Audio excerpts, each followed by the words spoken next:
આજે આપણે સમસ્ત વાણિયા પરિવાર દ્વારા આયોજિત એક ખૂબ જ પવિત્ર અને ભક્તિમય અવસર નવચંડી યજ્ઞ મહોત્સવ વિશે જાણીએ. આ ભવ્ય આયોજનની દરેક વિગતને આપણે સાથે મળીને સમજીશું. અને જુઓ, આ આયોજનની શરૂઆત જ કેટલી સુંદર રીતે થાય છે. એકદમ ઉષ્માભર્યા અને ભક્તિભાવથી ભરપૂર આમંત્રણ સાથે. આ એક જ વાક્યમાં આખા પરિવારની જે શ્રદ્ધા છે અને સૌને સાથે જોડવાની ભાવના છે એ સ્પષ્ટ દેખાઈ આવે છે. આ ખાલી એક આમંત્રણ નથી, પણ આધ્યાત્મિકતામાં જોડાવા માટેનું એક પ્રેમભર્યું નિમંત્રણ છે. તો આ મહોત્સવને આપણે વધુ સારી રીતે સમજવા માટે આ 4 મુખ્ય મુદ્દાઓ પર વાત કરીશું. પહેલું તો આમંત્રણ પાછળની ભાવના, પછી 2 દિવસના કાર્યક્રમની આખી રૂપરેખા, એની સાથે જોડાયેલી પરંપરાઓ અને છેલ્લે આયોજકો તરફથી એક ખાસ વિનંતી. તો ચાલો સૌથી પહેલા ભાગથી જ શરૂઆત કરીએ અને સમજીએ કે આ ભવ્ય આયોજન પાછળનો હેતુ શું છે અને આયોજકો કોણ છે. અહીંયા મુખ્ય વિગતો એકદમ સ્પષ્ટ છે. આ છે નવચંડી યજ્ઞ મહોત્સવ. સ્થળ છે સીમર ગામ, નાળિયેરી વાવ ખાતે. અને તારીખ ખાસ નોંધી લેજો, 12 અને 13 મે 2026. અને આ આખું ભગીરથ કાર્ય કોણ કરી રહ્યું છે?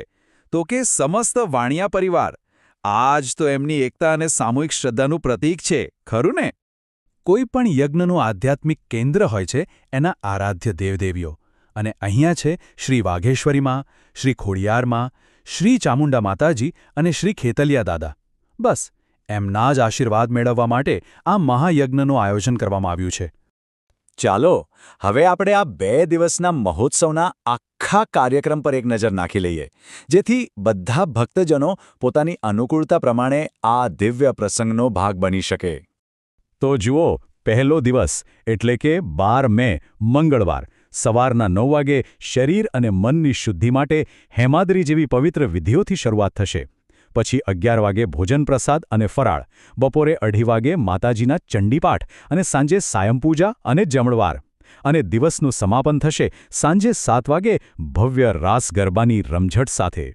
અને પછી બીજો દિવસ એટલે કે બુધવાર 13 મે સવારે 9 વાગે યજ્ઞનો મુખ્ય ભાગ શરૂ થશે, એટલે કે હવન. અને એની સાથે જ અતિથિઓ, દાતાઓ અને સંતો મહંતોનું સન્માન કરવા માટે એક સમારોહ પણ રાખવામાં આવ્યો છે. ફરી બપોરે 11 વાગે ભોજન પ્રસાદ અને સાંજે 4:30 વાગે કરવિધિ અને શ્રીફળ હોમ સાથે યજ્ઞની પૂર્ણાહુતિ થશે. કોઈ પણ ધાર્મિક કાર્યક્રમ, પરંપરા અને ઉજવણી વગર તો અધૂરો જ લાગે. તો ચાલો હવે આ મહોત્સવના સાંસ્કૃતિક પાસા અને ખાસ કરીને રાસ ગરબા વિશે થોડી વાત કરીએ. ઉજવણીમાં એકરૂપતા લાવવા માટે અને પરંપરા જાળવવા માટે એક ખાસ વિનંતી કરવામાં આવી છે. રાસ ગરબા માટે ભાઈઓને સલવાર ખમીજ અને બહેનોને જીમી કપડું એટલે કે આપણો પરંપરાગત ઘેરડો ચોળી પહેરવા માટે કહેવામાં આવ્યું છે.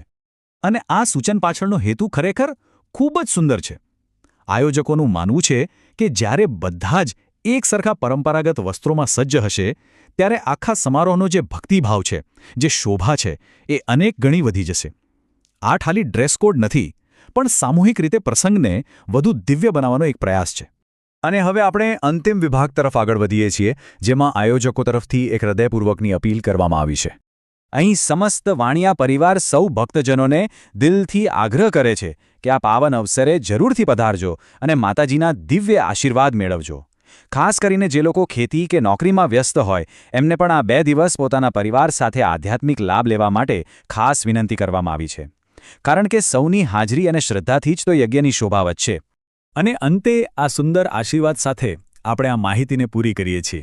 આ ફક્ત એક શુભેચ્છા નથી, પણ આખા આયોજનનો સાર છે કે માતાજીની કૃપા સૌ ભક્તો પર હંમેશા બની રહે. આ એક એવો વિચાર છે જે આપણને સૌને આધ્યાત્મિક રીતે એકબીજા સાથે જોડી રાખે છે.